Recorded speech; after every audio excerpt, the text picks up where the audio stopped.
Assalamualaikum warahmatullahi wabarakatuh. Innal hamdalillah nahmaduhu wa nasta'inuhu wa nastaghfiruh wa natubu ilaihi wa na'udzu bihi min syururi anfusina wa sayyiati a'malina.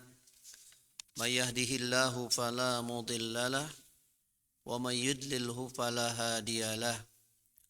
Asyhadu an la ilaha illallah wahdahu la syarikalah wa asyhadu anna Muhammadan abduhu wa rasuluhu la nabiyya ba'dah. Allahumma salli wa sallim wa barik ala sayyidina Muhammadin wa ala alihi wa sahbihi ajma'in, amma ba'du. Rabbi shrah li sadri wa yassir li amri wa hlul 'uqdatam min lisani yafqahu qawli. Hadirin para jamaah rahimakumullah, kita mulai taklim kita pagi hari ini setelah kita menjalankan ibadah Ramadan. Kita mulai kembali. Dan mari kita buka taklim kita pagi hari ini dengan baca surah Al-Fatihah. Kita doakan orang-orang tua kita, guru-guru kita, saudara-saudara kita, dan orang-orang yang telah berkontribusi dalam pembangunan masjid ini yang telah kembali kepada Allah. Kita doakan semoga Allah limpahkan rahmat dan ampunan buat mereka, dan Allah jadikan kubur mereka taman-taman surga. Dan juga kita doakan kepada mu'alif pengarang kitab yang kitabnya kita baca pagi hari ini, semoga Allah berikan barokah dan ampunan buat beliau, dan ilmu yang kita pelajari, yang kita baca ini bermanfaat bagi kita dan dapat kita amalkan. Al-Fatihah. A'udzubillahi minasyaitonir rajim. Bismillahirrahmanirrahim. Alhamdulillahirabbil alamin arrahmanir rahim maliki yaumiddin. Iyyaka na'budu wa iyyaka nasta'in ihdinas siratal mustaqim.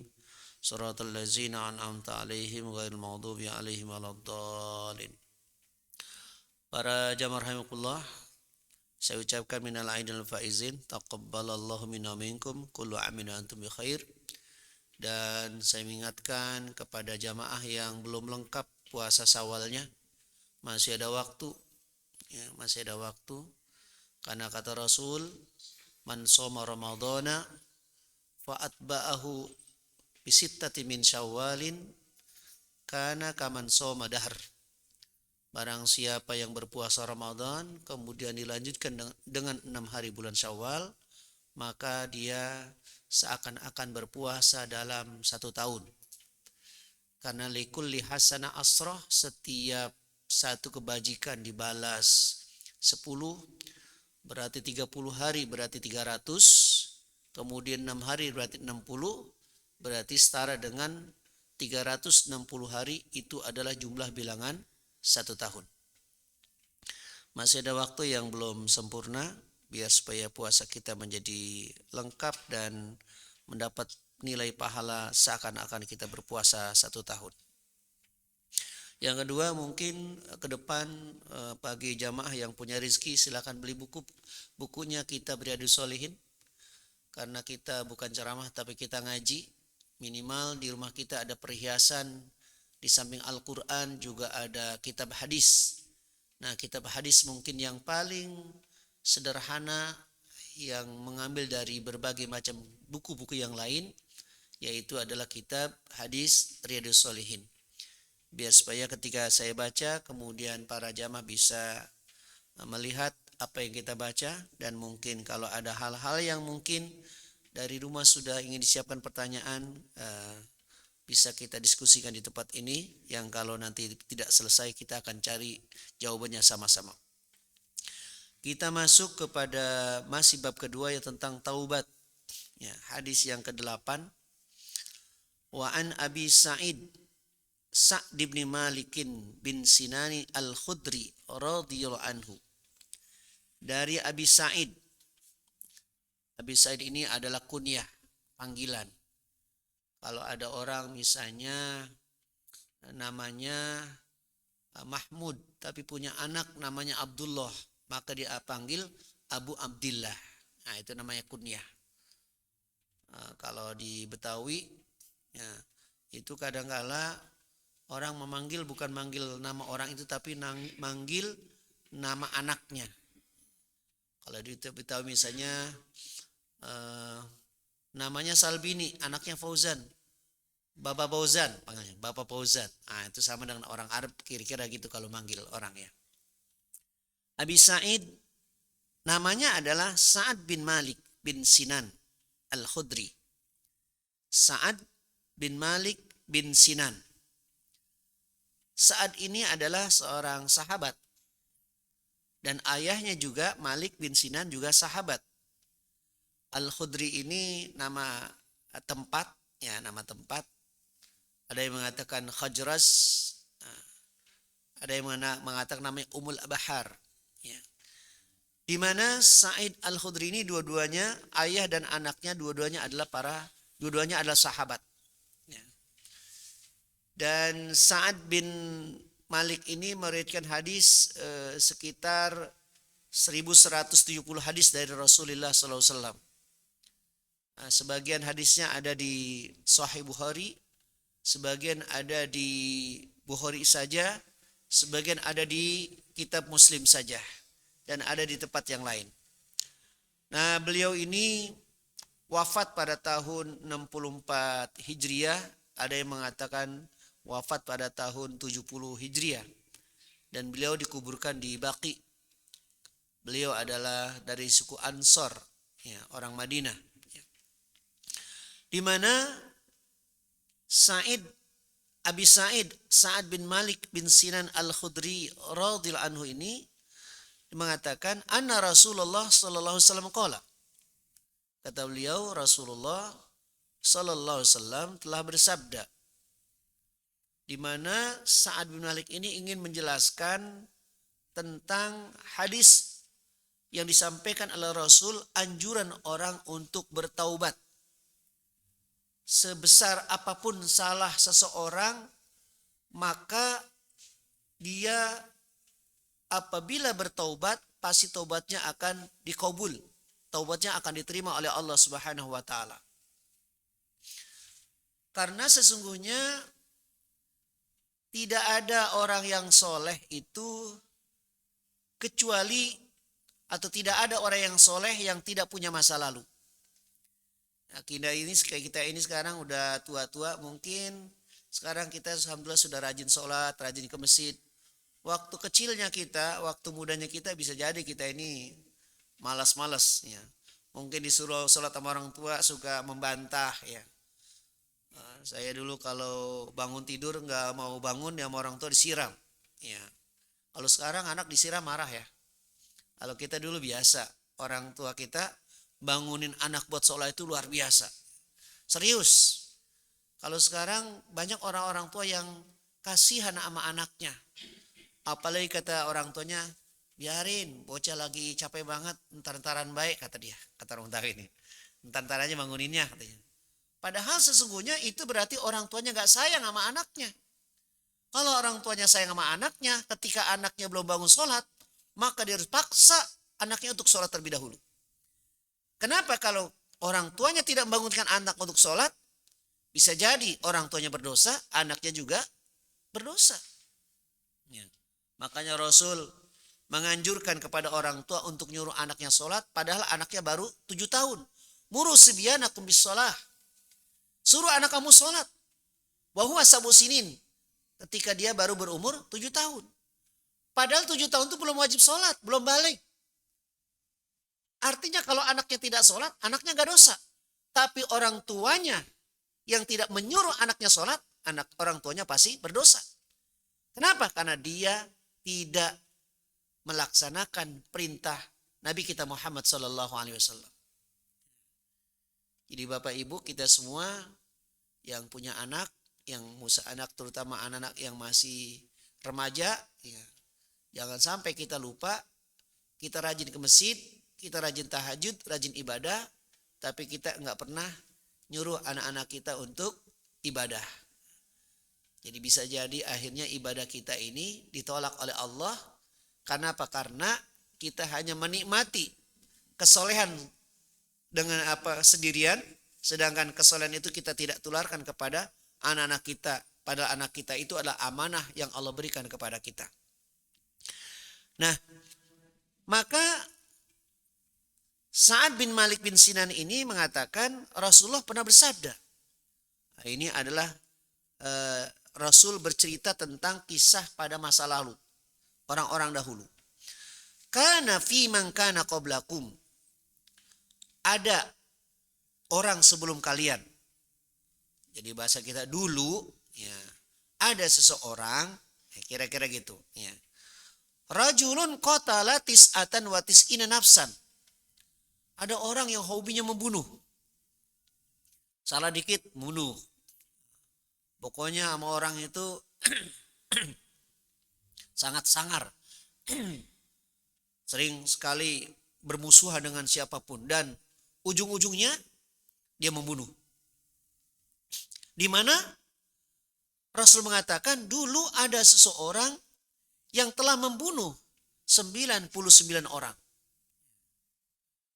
Kalau yang terbunuh di jalan, kemarin FPI cuma 6 ya. Ini 99 orang yang dibunuh. Ya. Ini kalau 99 orang berarti memang ini sudah menjadi karakter dan kebiasaan. Ya. Orang udah begitu mudahnya melayangkan nyawa seseorang sampai yang dia bunuh itu sudah 99 orang. Nah, lalu fasa'alan an a'lami ahlil ardi. Dia nanya-nanya tentang siapa sih orang yang paling alim di atas muka bumi ini, kata dia. Berarti ini orang walaupun dia punya perangai yang buruk, akan tetapi dia juga punya hati nurani. Dia juga punya keinginan ingin jadi orang baik. Jadi Allah masih membuka peluang kepada orang ini, bahkan Allah buka pintu hatinya untuk sadar, berhenti dari kebiasaan yang buruk, yaitu membunuh orang. Nah, maka dengan demikian kita bisa menyimpulkan bahwa tidak ada orang yang jahat itu yang tidak punya masa depan. Maka jangan sampai kita terlalu cepat menghukumi seseorang karena dia nggak pernah sholat, dia kerjanya judi, kerjanya mabok. Lalu kita mengatakan, ya orang model begini mah udah kayaknya sama surga jauh aja deh. Orang model begini makanya udah dekat sama neraka. Kita tidak boleh menghukumi seseorang dengan yang itu bukan menjadi hak milik kita. Karena bisa jadi beberapa saat sebelum dia meninggal dunia Allah bukakan hatinya, lalu kemudian orang itu bertaubat. Bisa jadi orang itu menjadi bersih, terbebas dari dosa.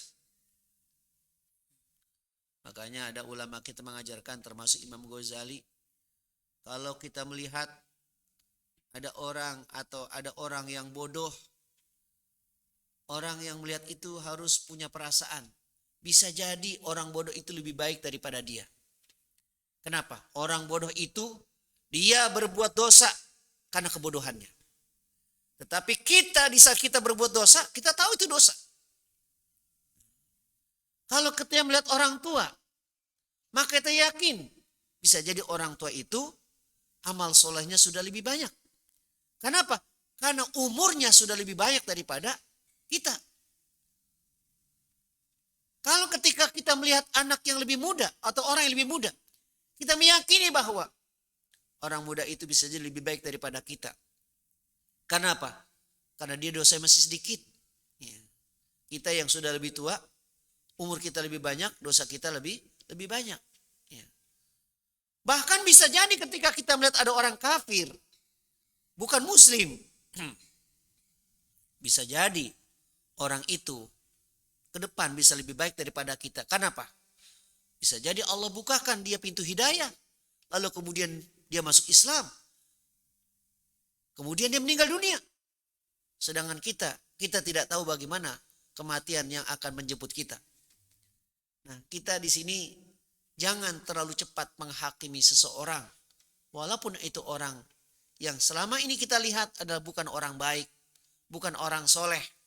Tetapi bisa jadi ketika Allah bukakan hatinya, pintu hatinya untuk bertaubat kepada Allah, bisa jadi dia menjadi orang lebih baik daripada kita. Nah, maka orang yang sudah membunuh 99 ini dia ingin ada apa? Dia ingin tanya-tanya siapa sih kira-kira ini orang yang paling alim di atas muka bumi ini. Saya ingin tanya-tanya tentang apa yang saya lakukan selama ini. Lalu kemudian padulla ala rahibin. Dia dikasih tahu, di sana ada seorang rahib. Rahib ini adalah pendeta karena ini kisahnya kisah pada masa dahulu. Jadi orang yang ahli ibadah, jauh dari dunia, ya. Pokoknya dia fokus hanya ibadah saja kepada Allah. Ya. Karena fokus ibadah kepada Allah, enggak bergaul, ya. Wawasannya berkurang, ya. Bisa jadi ibadah yang dilakukan itu tidak berdasarkan ilmu, ya. Ilmunya sedikit, tapi ibadahnya banyak. Ya. Akhirnya ibadah yang dilakukan itu bisa jadi tidak berdasarkan ilmu. Nah, ini ada seorang rahib. Ditunjukkan tentang adanya seorang rahib yang bisa jadi dia ingin bisa memberikan solusi. Ya. Maka ketika dia dikasih tahu di sana ada seorang rahib, ada seorang pendeta, fa'atahu. Orang laki-laki yang sudah membunuh itu menyampiri atau mendatangi orang itu. Faqala, lalu dia mengatakan, innahu, sesungguhnya. Ini kan harusnya ceritanya, wahai rahib, saya sudah membunuh 99 orang. Tetapi hadis ini menceritakan innahu. Dia ingin menceritakan, bisa jadi ini adalah uslub yang bagus. Jangan sampai nanti ketika dia bertanya langsung dikecam. Tapi dia menceritakan di sana sesungguhnya ada seseorang. Qatala tis'atan wa tis'ina nafsan. Yang telah membunuh 99 orang. Padahal yang membunuh adalah dia. Tapi dia menggunakan domir innahu. Ini uslub dakwah. Ya. Jadi kalau kita bertanya tentang sesuatu, walaupun itu kita yang melakukan, bisa jadi kita mengatakan, bagaimana kalau ada seseorang. Padahal yang melakukan kita. Tapi kita mengatakan, bagaimana kalau ada seseorang yang melakukan begini. Kenapa? Itu menjaga ya aib, menutupi kekurangan yang ada pada diri kita, biar supaya orang tidak mencela kita, bisa jadi dengan cara begitu. Ya. Ini boleh. Dia mengatakan, innahu qatala tis'atan wa tis'ina nafsan. Sungguh ada orang yang telah membunuh 99 orang. Fahal lahu min taubatin. Apakah orang yang sudah membunuh 99 orang itu masih bisa diterima taubatnya? Ini dia bertanya kepada seorang pendeta, apakah orang yang telah membunuh 99 orang itu masih punya kesempatan untuk bisa diterima taubatnya? Lalu faqala, rahib itu mengatakan secara tegas, la, enggak mungkin. Enggak mungkin taubat kamu diterima, kata dia. Ya. Ini kan berarti dia ahli ibadah tapi bodoh. Ya. Dia ahli ibadah tapi enggak punya ilmu. Ya. Dia ahli ibadah tapi enggak mengerti tentang fikih dakwah. Bagaimana orang yang sedang haus, ya, ingin mencari kebenaran, lalu dijawab dengan jawaban yang sangat saklek, ya. Tidak mempertimbangkan berbagai macam sisi dan juga tidak mengambil pengetahuan yang lainnya. Padahal ini orang hobinya membunuh. Karena sudah jawab sudah tidak mungkin taubat kamu diterima oleh Allah. Sudah tidak mungkin kamu bisa bertaubat. Kenapa? Sudah terlalu banyak yang kamu bunuh. 99 orang. Akhirnya orang itu makin stres. Karena sudah tidak ada kesempatan lagi untuk bertaubat. Lalu akhirnya faqatalahu. Lalu rahib tadi dibunuh lagi. Ya. Daripada gua mati masuk neraka, sekarang aja dah kira-kira gitu. Gue udah membunuh 99 orang, katanya udah nggak mungkin diterima taubat gue. Udahlah kalau gitu, sekalian aja dah, dibunuh lagi tuh orang. Ya. Fakam malabihi mi'ah, sempurna dia. Berapa yang dibunuh hatinya? 100 dibunuh. Ya. Tapi dasar memang dia ini punya apa? Diberikan apa rahmat oleh Allah Subhanahu wa taala ini, hatinya tetap nggak tenang. Walaupun dia sudah membunuh 90 orang itu, dia tetap saja belum tenang. Tetap aja masih galau, gelisah. Kenapa? Karena orang yang berbuat maksiat itu nggak akan mungkin tenang hatinya. Karena yang tenang itu adalah orang yang dekat dengan Allah. Allazina amanu wa tatma'innu qulubuhum bi dzikrillah. Ala bi dzikrillahi tatma'innul qulub. Orang-orang yang beriman itu hati yang akan tenang. Ketahuilah bagaimana kita bisa meraih ketenangan hati. Kata Allah, ala bi dzikrillahi tatma'innul qulub. Ketahuilah hanya dengan mengingat Allah, zikrullah, itu hati akan menjadi tenang. Sehingga musibah apapun yang menimpa kita, kesulitan, kesusahan, penyakit dan sebagainya, apabila kita iringi dengan zikrullah, berzikir kepada Allah, maka kegalauan, keresahan akan hilang. Sehingga obat ketenangan hati itu adalah zikrullah. Bisa jadi orang yang sering sakit itu adalah orang yang hatinya sering galau. Karena sakit itu muncul dari hati. Minggu ini sakit, sembuh dokter, besok sakit lagi. Terus kenapa? Galau terus. Sakit udah komplikasi. Maka salah satu obat dari segala penyakit itu adalah zikrullah. Kita ingat kepada Allah, berzikir kepada Allah. Apa yang kita bisa kita baca. Baca salawat sebanyak-banyaknya. Allahumma sholli ala Sayyidina Muhammad wa ala ali Sayyidina Muhammad. Sebanyak-banyaknya. Mau 1000 kali, 2000 kali, 5000 kali, sepanjang hari. Bagus. Bahkan kata Rasul, kalau kamu membaca salawat sepanjang hari, setiap hari, penuh dengan salawat, maka semua urusan jadi kecil. Urusan semua menjadi beres katanya. Ya. Apa yang kamu butuhkan dipenuhi sama Allah. Beres sudah. Dan kalau kita baca salawat, dibandingkan dengan baca yang lain, misalnya baca Al-Quran. Kita baca Al-Quran riya. Nggak ikhlas. Nggak dapat pahala. Tapi kalau salawat, baca salawat walaupun riya, insya Allah ada pahalanya. Kenapa? Karena kita memang dianjurkan untuk terus menerus memperbanyak membaca salawat kepada Nabi Muhammad SAW. Allahumma shalli alaihi. Nah, maka begitu dia sudah membunuh 100 orang ini, belum tenang juga. Summa sa'ala an a'lami ahlil ardi. Dia tanya lagi, ada nggak sih orang yang lebih pintar dari orang ini nih? Ya. Siapa sih orang yang paling pintar di muka bumi ini nih? Ya. Coba tunjukkan kepada saya. Fadulla ala rajulin alimin. Lalu akhirnya dia dikasih tahu, noh di sana ada orang yang alim.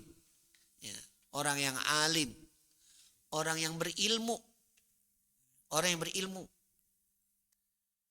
Jadi kita harus bedakan, ada orang yang berilmu tapi sedikit ibadah, ada orang yang beribadah tapi nggak punya ilmu. Mendingan mana tuh kira-kira? Orang bodoh banyak ibadahnya. Ada orang yang berilmu tapi ibadahnya nggak banyak. Ya, biasa-biasa saja gitu. Ya. Mana kira-kira yang lebih mulia nih? Bodoh banyak ibadah, banyak ilmu sedikit ibadah. Mendingan mana kira-kira? Ya. Hah? Yang kedua, ya berarti orang yang berilmu tapi ibadahnya tidak banyak itu masih lebih mulia daripada orang yang banyak ibadah itu bodoh. Kenapa? Karena kalau kita ibadah tidak dasarkan ilmu, ibadah kita ditolak. Ibadah yang tidak dasarkan kepada ilmu, ibadah kita nggak sah, tidak diterima. Ketika kita sholat, kita harus tahu mana yang rukun, mana yang sunnah, mana yang membatalkan, dan mana yang memakruhkan. Harus kita tahu. Karena jangan sampai sesungguhnya itu yang wajib, yang fardu, kita anggap sunnah. Atau sebaliknya. Jadi Disinilah pentingnya bahwa beribadah itu harus punya ilmu. Nah, maka begitu dia dikasih tahu tentang di sana ada seorang yang alim, faqala, lalu dia datangi orang itu, lalu dia ceritakan, innahu qatala mi'ata nafsin. Sesungguhnya ada orang yang sudah membunuh 100 orang. Fahal lahu min taubatin. Apakah mungkin, apakah masih bisa orang yang sudah membunuh 100 orang itu, apakah mungkin, apakah masih bisa taubatnya diterima oleh Allah? Qala faqala na'am. Kata orang lain itu, iya, bisa diterima. Ya. Wa man yahulu bainahu wa bainat taubah. Siapa yang dapat menghalangi antara seseorang dengan taubatnya? Enggak ada penghalang ketika orang bertobat itu, sekalipun dia banyak maksiat, ketika dia bertobat, maka tidak ada yang mampu menghalangi taubat dia kepada Allah Subhanahu wa taala. Hanya saja kata dia, nah ini nasihatnya nih, ini berarti fikih dakwah. Hanya saja kata dia, intolik ila ardi kada. Kamu setelah kamu bertobat, pergi, jangan di kampung itu tuh kata dia. Ya. Pergi, tinggalkan kampung-kampung. Kemana? Ya ke komplek Meteo lah minimal gitu kan. Ya. Datang ke sini gitu ya. Nah, dikatakan kalau dalam kitab Dalil Falihin nama kampungnya adalah nama daerah Basro. Ya. Bisa jadi Basro itu di sana adalah orang masyarakatnya adalah rajin ibadah. Kita ini Pak, kita misalnya dari satu tempat yang ketika itu tempat itu orang nggak ada yang sholat berjamaah. Orang pada jarang pada sholat. Ya. Banyak sibuk masing-masing. Ibadah nggak ada yang dijaga. Nah kita mau ibadah juga jadi bisa jadi dorongan-dorongan untuk melaksanakan sholat berjamaah ini kurang termotivasi. Ya. Nah bisa jadi akhirnya termasuk keluarga kita, anak kita, kalau kita tinggal di kampung yang masyarakatnya suka ngomongin orang, suka gibah, suka ini. Bisa jadi kebiasaan buruk itu nempel pada diri kita. Kenapa Ramadan itu kita jadi baik? Pertama, setan dihukum, dibelenggu setan. Enggak ada setan. Ramadan itu. Setannya dibelenggu. Terus orang semua lagi pada karena setan dibelenggu, pintu surga dibuka, orang pada semangat ibadah. Bisa jadi orang yang tadinya belum pernah ke masjid jadi ke masjid. Ya. Bisa jadi orang yang dulu sering membuka aurat, menutup aurat. Bisa jadi ada orang yang dulu belum pernah baca Al-Quran selama setahun. Ketika Ramadan datang dia baca Quran. Kenapa? Itu situasi dan kondisi memang seperti itu. Ini orang diperintahkan tinggalkan kampung kamu, pergi ke daerah lain. Kampungnya namanya kampung, ada disebut kampung kufroh. Kufroh itu ya dari kata kalimat kafaro, yakfur kufroh. Kafaro itu bisa jadi maknanya tutup, jauh dari hidayah. Ya. Jadi daerah yang banyak maksiat. Bisa jadi daerah itu ada daerah yang dimana masyarakatnya rata-rata pembunuh. Karena masyarakatnya rata-rata pembunuh, maka dia jadi pembunuh. Kita Pak, itu anak kita merokok. Kenapa dia merokok? Karena bergaul dengan rokok. Dulu enggak merokok, tapi karena bergaul dengan temannya semua merokok. Coba-coba, akhirnya jadi perokok. Ya. Pergaulan. Anak kita didik kalau bicara yang baik. Ya. Kalau dengan orang lain sopan, tapi bergaul dengan anak yang lain. Yang bisa jadi anak-anaknya itu cara dia berbicara, cara dia bergaul kurang bagus, bisa jadi anak kita juga ketularan. Maka ada pepatah mengatakan, su'ul khuluqi yu'di. Akhlak yang buruk itu gampang menular. Jadi akhlak yang buruk itu gampang menular. Nah ini orang disuruh tinggalkan tuh daerah kamu. Sono berangkat. Ya. Dari Masjid At-Taqwa.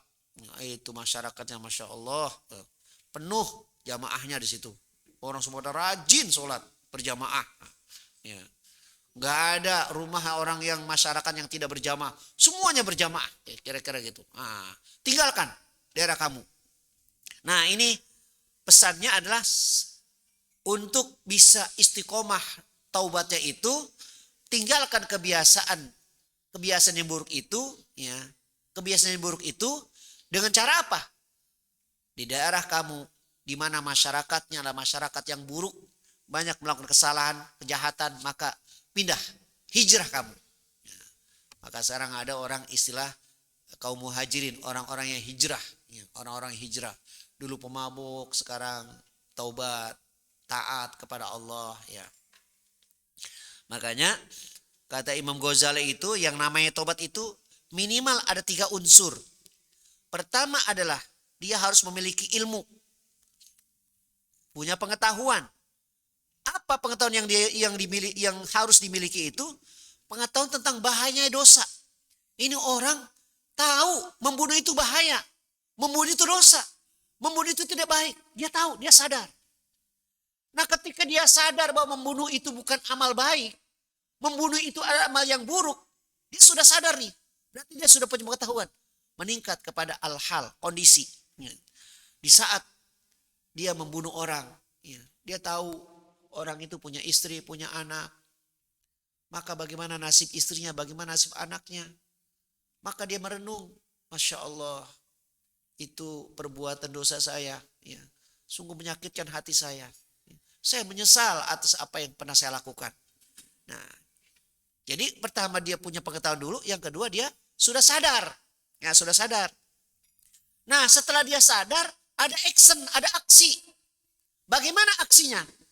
Minimal, pertama, dimulai dari apa? Dia tinggalkan kebiasaan yang buruk. Saya akan berhenti membunuh. Ya. Lalu dia bertekad, bagaimana ke depan? Ya. Ke depannya, saya harus bertekad untuk menjadi orang baik. Ya. Setelah saya tinggalkan kebiasaan buruk, saya mempersiapkan diri saya ingin melakukan yang baik-baik. Lalu bagaimana apa yang pernah dilakukan pada masa yang lalu? Ya. Pada masa yang lalu, dia pernah ninggal sholat, nggak puasa, dan sebagainya. Bagaimana caranya? Maka dia harus mengqadha, harus membayar sholat-sholat yang pernah dia tinggalkan dulu. Dulu pernah ninggal puasa, dia qadha puasanya. Dulu dia sering mencuri milik orang, dan orang yang dicuri sudah tidak ada. Dia banyak bersedekah, ya Allah, saya niatkan sedekah ini untuk orang yang hartanya yang pernah saya curi, ya Allah. Dia ganti. Nah, maka itu mengingat kesalahan-kesalahan pada masa yang lalu itu dengan cara menutup atau membayar kesalahan-kesalahan yang pernah dilakukan itu. Kalau dia pernah meninggal sholat, dia bayar sholatnya. Kalau dia pernah meninggal puasa, dia bayar puasanya, dan seterusnya. Nah, itu yang diajarkan oleh Imam Ghazali.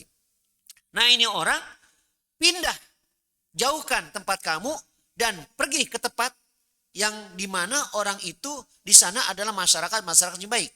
Dikatakan intolik ila ardi kaza, berangkat ke negeri ini nih, daerah ini nih.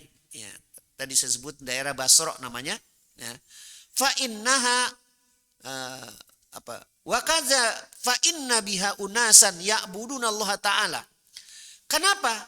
Karena di sana itu, kata dia, orang-orangnya, penduduknya itu, mereka itu adalah senantiasa menjaga ibadahnya kepada Allah.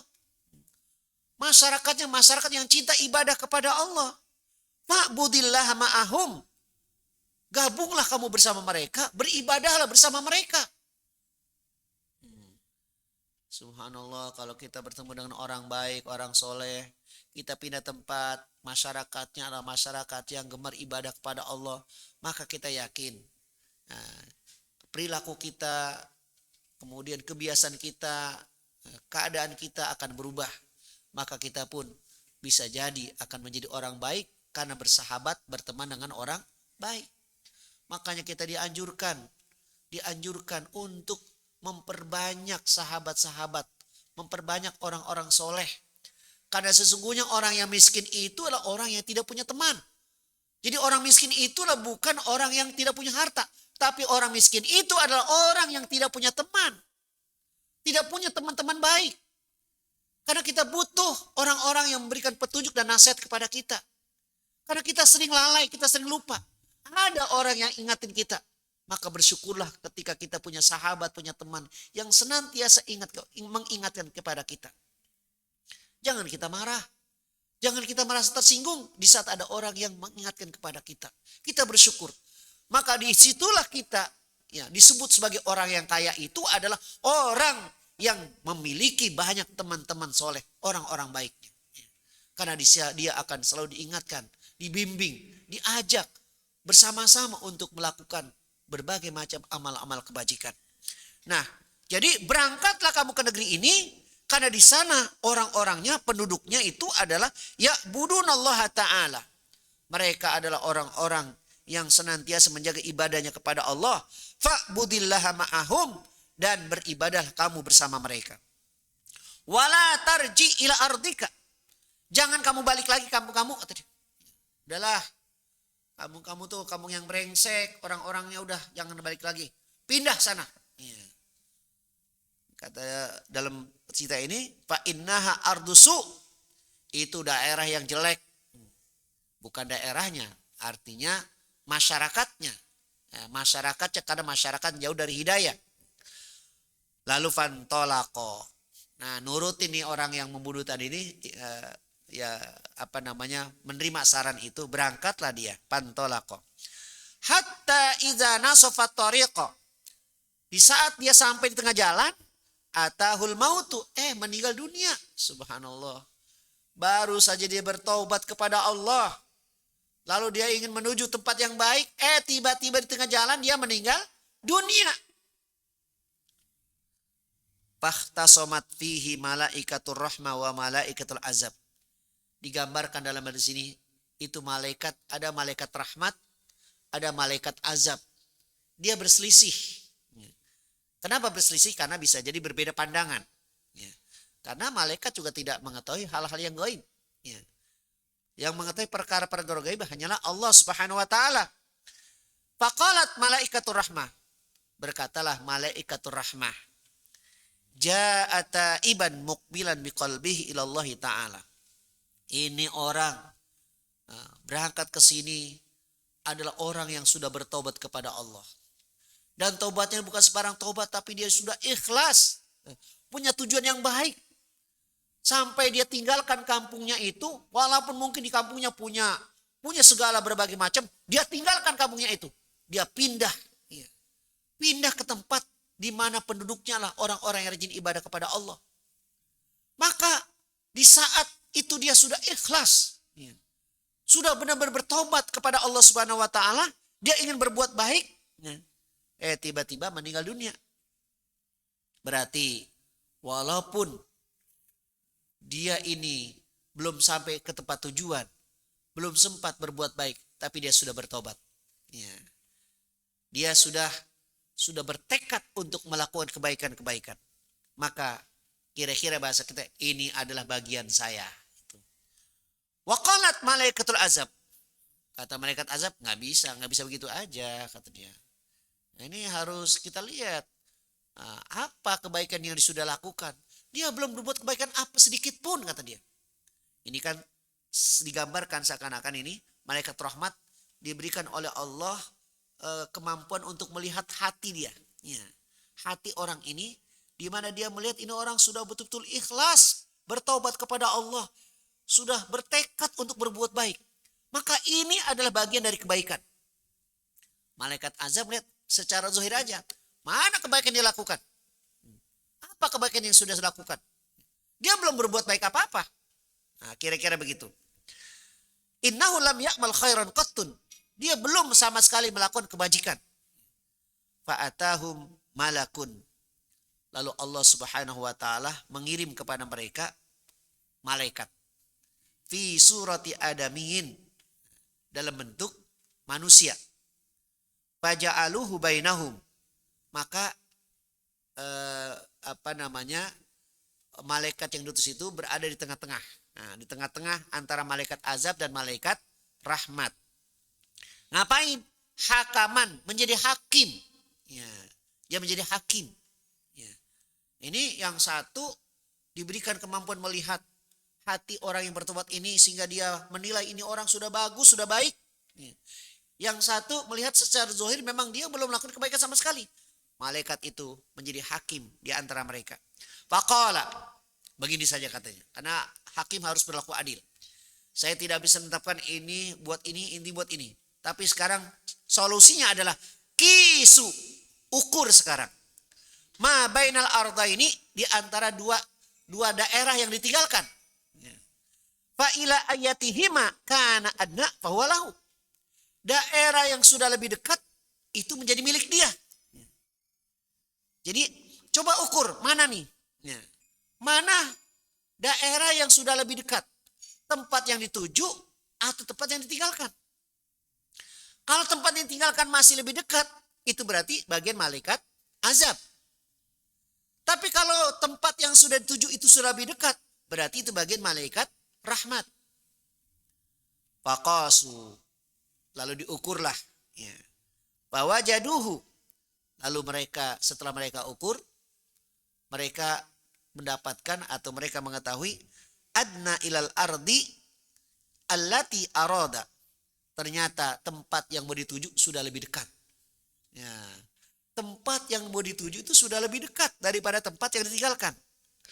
Faqabadathu malaikatur rahmah. Maka itu menjadi bagian malaikat rahmat. Muttafaqun alaih. Hadis ini disepakati kesahihannya oleh Imam Bukhari dan Imam Muslim. Wa fi riwayatin fis sahih, dalam riwayat yang lain dalam kitab As-Sahih, fakana ilal qaryatis salihah aqraba bi shibrin faju'ila min ahliha. Maka begitu diukur ternyata kampung atau daerah yang penduduknya itu adalah orang-orang baik itu sudah lebih dekat.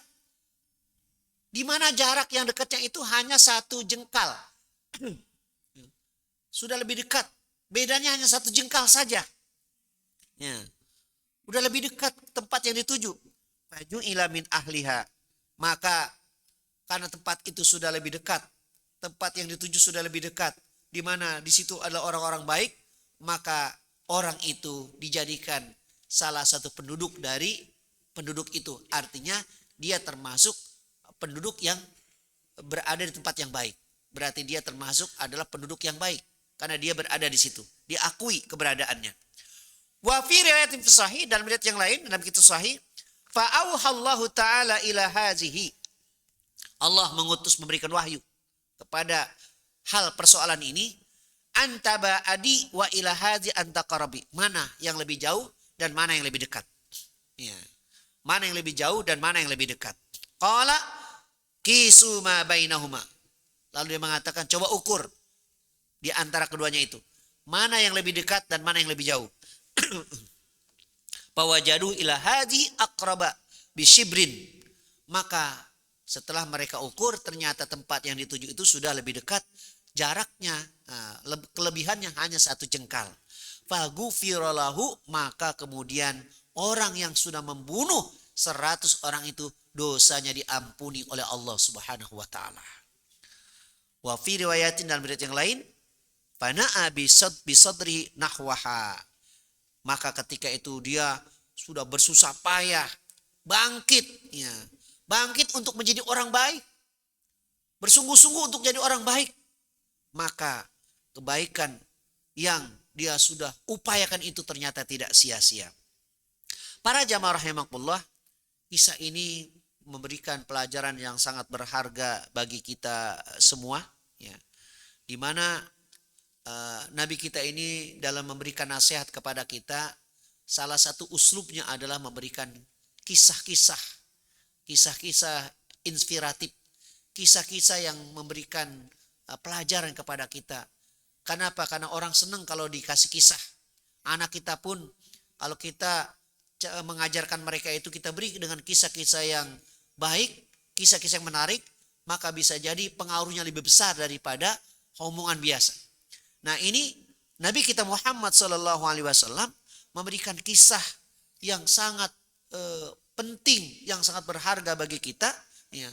Kita yang sering melumuri diri kita dengan perbuatan dosa, dengan adanya kisah ini maka pintu peluang pintu ruang untuk bertobat ini masih sangat luas, masih sangat lebar, sehingga hadis ini secara tidak langsung menganjurkan dan mendorong kita, mewajibkan kita untuk bertobat kepada Allah Subhanahu wa taala.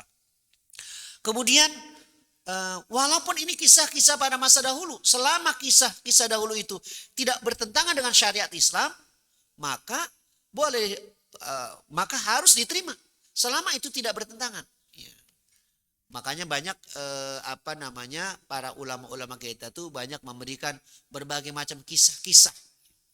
Misalnya kisah yang disampaikan yang ditulis dalam kitab misalnya Irsyadul Ibad. Ada orang yang bermimpi di mana ahli kubur pada bangkit semua. Kemudian mereka ketika itu ahli kubur itu mengambil barang-barang yang berceceran. Ditanya, apa itu yang kamu ambil? Ini kiriman doa dari kerabat saya, dari orang yang masih hidup. Ya, sedekah dari keluarga saya, ini kiriman buat saya. Mereka ambil semua. Tapi ada satu orang yang ketika itu dia duduk, dia santai, tidak melakukan sebagaimana yang lain. Ketika ditanya, ya fulan, kenapa Anda tidak melakukan sebagaimana yang lain? Dia mengatakan, sudah cukup bagi saya kiriman dari anak saya. Anak saya itu hafidul Quran. Yang setiap saat dia selalu membaca Al-Quran dan diniatkan dia hadiahkan buat saya, kata dia. Dia seorang pedagang kue di pasar Anu, Blok Anu. Ya. Dan ketika dia melayani pembelinya, dia selalu terus membaca Al-Quranul Karim. Ya. Ternyata orang itu bangun, ulama itu bangun, bangkit. Ini mimpinya benar apa bohong nih? Dia cari, setelah dia bangun itu dia cari pasar yang diceritakan dalam mimpinya. Ternyata benar, ada. Pasarnya ketemu, orangnya pun ketemu. Dan dia perhatikan anak itu terus membaca Al-Quran. Begitu ditanya, apa yang sedang kamu baca? Dia mengatakan, saya sedang baca Al-Quran. Orang tua saya sudah meninggal dunia. Ya, saya hadiahkan buat orang tua saya. Ini kan kisah. Mau diterima boleh, enggak juga enggak apa-apa. Ya. Kalau mengatakan, mana dalilnya? Ya, ini hanya cerita. Boleh diterima, boleh tidak. Tetapi banyak juga disebutkan. Ketika kita datang ke makam kuburan itu penduduk ahli kubur tahu siapa yang datang. Dan mereka yang di ahli kubur itu pada kenal antara satu dengan yang lainnya. Bisa jadi mengatakan, fulan, tuh anak kamu datang tuh. Dia bawa sesuatu. Bisa jadi anaknya datang, ternyata nggak doain, nggak apa. Cuman lewat dong di kuburan, ya nggak ngasih apa-apa, kata dia. Sedih orang tua. Iya. Sedih orang tuanya, lewati kuburan orang tuanya tapi enggak mendoakan buat orang tuanya. Datang ternyata cuma nyari karena di situ ada jambu mede, nyari buat lalap aja tuh. Metik daunnya, cuma metik daun jambu mede buat lalap katanya. Enggak doain, enggak ngapa katanya. Tega bener, sedih orang tua. Ya. Udah sholatnya kurang rajin, lewat di kuburannya enggak doain. Ya. Nah, jadi ini kisah ya yang disampaikan oleh Nabi kita Muhammad, kisah pada masa dahulu, ya. Dan ini kisah tidak ada yang bertentangan dengan syariat dan maka kita wajib amalkan karena ini adalah hadis Nabi kita Muhammad SAW. Yang kedua adalah disebutkan fadlul ilmi ma'akilatil ibadah ala kasratil ibadah ma'al jahal. Tadi saya sudah sebutkan keutamaan ilmu walaupun sedikit ibadah dibandingkan dengan banyak ibadah tapi nggak pakai ilmu. Ya. Kenapa? Karena bisa jadi orang yang beribadah itu tapi dia bodoh itu ya rusak ibadahnya karena nggak punya ilmu. Ya. Jadi itu bisa berbahaya. Sedangkan orang yang alim dia mendapat hidayah dengan cahaya ilmu. Berikutnya adalah bahwa pintu tobat selalu terbuka. Ya. Dan orang yang bertobat itu pasti tobatnya akan diterima oleh Allah sekalipun dosanya sangat besar. Banyak kesalahannya. Selama dia mau bertobat, maka tobatnya pasti akan diijabah oleh Allah Subhanahu wa taala. Nah, begitu juga adalah ketika kita ingin memberikan nasihat kepada orang lain, carilah uslub yang paling bagus, cara yang paling baik. Makanya dalam materi kuliah itu ada yang disebutkan fikih dakwah, ya, fikih dakwah. Fikih dakwah itu bagaimana kita memahami tentang karakter seseorang. Maka misalnya kata Rasul, hadisun nasa biqadri ukulihim. Berbicaralah kepada mereka sesuai dengan daya tangkapnya. Jadi kita kalau ngomong sama orang, lihat ini orang siapa. Jangan orang awam mau ngomongnya ngomong yang terlalu intelektual, nggak nyambung. Nah, jaka sembung Jack. Ya. Jadi harus pakai bahasa yang kira-kira bisa dipahami. Ini juga termasuk adalah bagian dari fikih dakwah namanya. Ya. Jadi sehingga ketika dia ingin memberikan solusi, bagaimana solusi itu adalah solusi yang tepat. Ya. Para jamaah rahimakumullah, ya, mungkin ini banyak sekali sumber pelajaran yang bisa kita ambil, ya, tapi karena waktu sudah agak siang, ya, jadi inilah di antara pelajaran-pelajaran yang kita bisa ambil dari hadis yang kita baca ini, bahwa pintu tobat itu selalu terbuka buat siapapun dia, apakah dia dosanya kecil atau dosanya besar, ya, selama dia bertobat pasti taubatnya diijabah oleh Allah. Dan istighfar, bertaubat adalah wajib bagi kita, karena kita tidak akan mungkin lepas dari perbuatan dosa. Rasulullah saja beristighfar 70 sampai 100 kali, padahal beliau sudah dijamin masuk surga. Beliau tidak punya dosa, dijamin masuk surga oleh Allah, tapi beliau beristighfar sampai 70 sampai 100 kali. Itu memberikan pelajaran kepada kita, menganjurkan kepada kita, orang yang sudah jamin masuk surga saja beristighfar mohon ampun kepada Allah, apalagi kita yang kita setiap hari bisa jadi tidak lepas dari perbuatan dosa. Oleh karena itu, saya mengingatkan diri saya dan juga jamaah, kita perbanyak taubat dan beristighfar kepada Allah Subhanahu wa taala, biar supaya hidup kita ini semakin bermakna, semakin berarti, dan ilmu yang sudah kita dapat wajib kita amalkan dalam kehidupan kita dan kita sampaikan kepada yang lainnya, agar supaya kebaikan itu bukan hanya berhenti pada diri kita, tapi kebaikannya terus kita tularkan, kita ajarkan kepada yang lainnya. Semoga ini bermanfaat bagi kita semua. Amin ya rabbal alamin. Sampai sini ada yang mungkin ingin kita diskusikan? Kalau ada, ibu-ibu, biasanya ibu-ibu yang nanya nih. Rumahnya pada diam aja. Ya. Bapak, nggak ada. Baik, kalau tidak ada, mari kita tutup dengan doa Al-Fatihah. A'udzubillahi minasyaitonir rajim. Bismillahirrahmanirrahim. Alhamdulillahirabbil alamin arrahmanir rahim maliki yaumiddin. Iyyaka na'budu wa iyyaka nasta'in. Ihdinas siratal mustaqim. Siratal ladzina an'amta 'alaihim ghairil maghdubi 'alaihim waladdallin. Astaghfirullahalazim, astaghfirullahalazim, astaghfirullahalazim. Lakal hamdu ya Allah, ya Rabbana, ya Ma'bud, ya Karim. Allahumma salli ala sayyidina Muhammad wa ala ali sayyidina Muhammad walhamdulillahi rabbil alamin. Hamda yuafi ni'amahu wa yukafi'u mazidah. Ya Rabbana lakal hamdu kama yanbaghi li jalali wajhikal karim wa adim sultanik. Allahumma salli ala sayyidina Muhammad wa ala ali sayyidina Muhammad walhamdulillahi rabbil alamin. Allahumma ighfir lana wa liwalidayna warhamhuma kama rabbayana shighara. Ya Allah, ya Tuhan kami, ampuni kesalahan dan dosa-dosa kami. Ampuni kesalahan dan dosa-dosa ayah ibu kami. Kasihanilah mereka ya Allah, sebagaimana mereka telah memberikan kasih sayang kepada kami di saat kami masih kecil. Ya Allah, ya Rahman, ya Rahim. Pagi hari ini kami kumpul di tempat yang mulia ini ya Allah. Kami tinggalkan keluarga kami. Kami tinggalkan pekerjaan kami dalam rangka untuk menuntut ilmu ya Allah. Ya Allah, jadikan apa yang kami lakukan ini sebagai sarana Kau mudahkan bagi kami untuk masuk ke dalam surga-Mu ya Allah. Ya Allah, ya Rahman, ya Rahim, bimbing kami ya Allah. Bimbing keluarga kami ya Allah. Jadikan kami orang-orang yang senantiasa bertobat kepadamu ya Allah. Ampuni seluruh dosa-dosa kami ya Allah. Angkat derajat kami ya Allah. Mudahkan segala urusan kami ya Allah. Jadikan anak-anak kami menjadi anak-anak yang soleh dan soleh ya Allah. Rabbana atina fid dunya hasanah wa fil akhirati hasanah wa qina azabannar. Walhamdulillahirabbil alamin. Assalamualaikum warahmatullahi wabarakatuh.